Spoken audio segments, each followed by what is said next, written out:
Hey farmers, Michael here from Growing Farmers and the Farm on Central. And I want to do a recap video of our squash year. So see behind us here, this is on some of our rented land. We did about, 16 beds times 220 feet long, whatever that is for acreage. Probably about a half acre total of squash, maybe a little less than a half acre.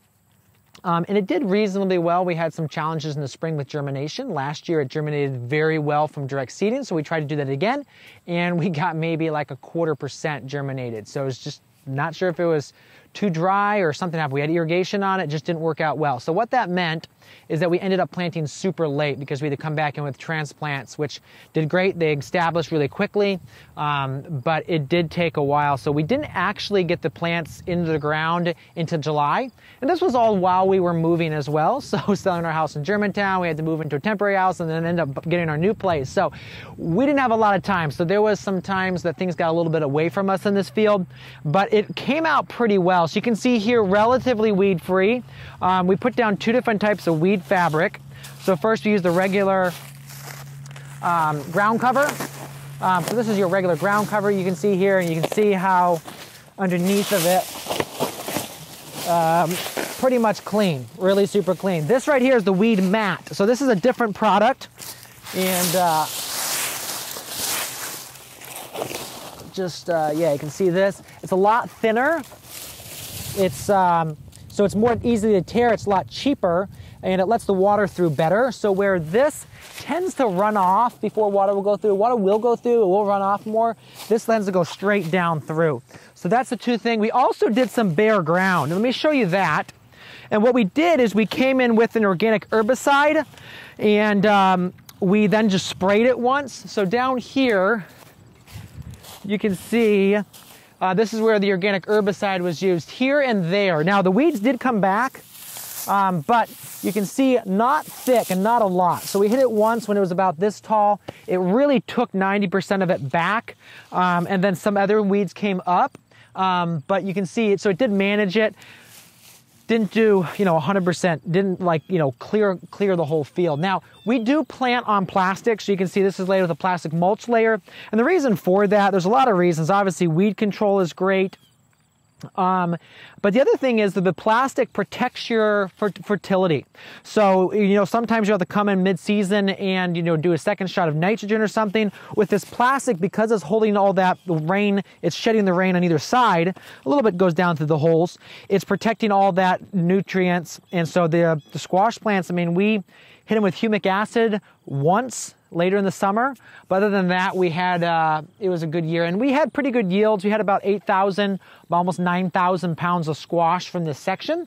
So, you'll get up to 30,000 pounds of squash per acre. So we had about maybe 2/3 of what a record crop would be. And because we planted so late, and just lack of management this year, we didn't spray once. I guess I would actually call that pretty good yields. So, and that is something asked. A lot of people are asking online about, did you spray for bugs, disease?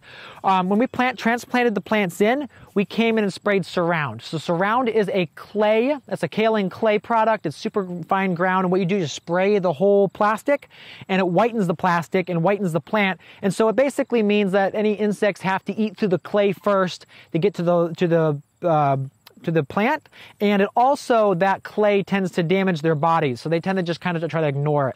The other thing is it whitens the plastic and cools it. We use green because that's what I had on hand, and I think part of my germination problems was that we didn't put the Surround down soon enough, which meant the green plastic heated up super hot, and because black plastic, although it warms the soil, it doesn't let light through. So what happens is the black plastic has to be super tight across the plastic to get good soil contact, which means that it's going to transfer that heat. Green plastic lets the light through, but doesn't let the light rays that allow the weeds to grow through. So it basically acts like clear plastic and gets lots of heat through it, so that's why it heated up. We had really hot July.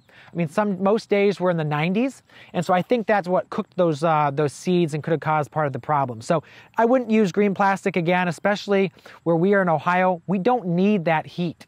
Maybe we would if we were planting in, let's say, April or early April, trying to get a real big jump in the season.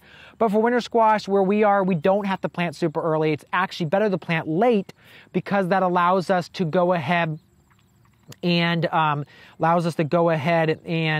avoid that first flush of cucumber beetles.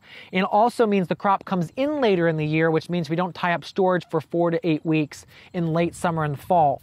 So that's another reason for doing them. So pretty happy with how this turned out. Now the next thing is we have to lift the plastic. So you can see here we've got our hedgerows with the landscape fabric as well. That just keeps everything super clean, keeps the voles and stuff back. One thing we did have a challenge with was deer. So we had a fair amount of damage because of deer.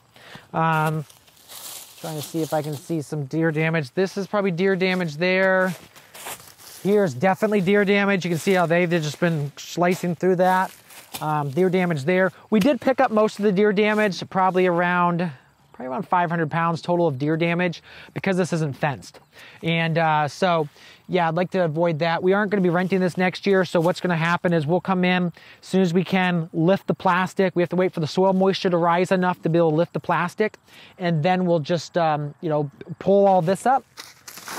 First, lift the plastic, and then disc the whole field down. The other way we tried to grow things was just with straight landscape fabric. So you can see here, this is straight landscape fabric all the way across. And I felt we just did not get the yields we did with the regular plastic. I felt there was a marked difference of lower yields over here than there was up here. So again, there wasn't the exact same variety right next to each other. So I obviously would need to do a blind, study and at the end of the row, you get yield records. We ended up with about 3.5 pounds of squash per bed foot. So that's just kind of to give you some benchmarks there. And also varieties makes a huge difference too. Like if you're doing spaghetti squash, which was actually tended to be up there, spaghetti squash just yields twice as much as, let's say, butternut or the kabocha squashes or acorns. Our acorns did really well. We had some plants that had 5 nice sized acorns on them. So again, our acorns did fabulous. Our butternuts did okay. They didn't do great. We did Metro, which is a small one. We ended up getting them super small, so I'm not sure if it was this right here lets more water to come through, transpiration, evaporation, which meant that we were drier over here. We had an incredibly dry fall, which probably could have affected it as well. So, disease, again, we didn't spray anything for that. We did let these just kind of go down. You can see some of them are still alive. We haven't had a killing frost yet, although we have had 2 evaporative cooling frosts, which means on the top of hard surfaces like tables and cars, you can tend to get a nice layer of frost. But out in the field, there's enough heat still in the ground, which means that that heat's going to be moving up through the soil profile and keep the frost off these type of crops. So there you go. That was a little bit of an overview of how this squash turned out. And again, did we make money on it? Yeah. Looking at our cost of production, looking at our time into that, it did give us a pretty good return on investment. Again, we don't have a full bevy of tools to do this well. So what means we were picking up with putting bulk bins in the back of our trailer and towing that through the field with our car.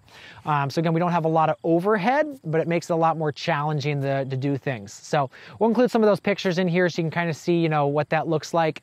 But yeah, definitely winter squash can make you money, especially if you have a wholesale outlet for it, which we do. So everything was grown on contract this spring and delivered, and we got a check just the other day for the entire crop. So that is a great way to be growing winter squash, especially at this size. So there you go. If you enjoyed this video, go ahead, like our page, subscribe to our channel. We make videos like this every single week to help you become more of a thriving farmer, and give us a like.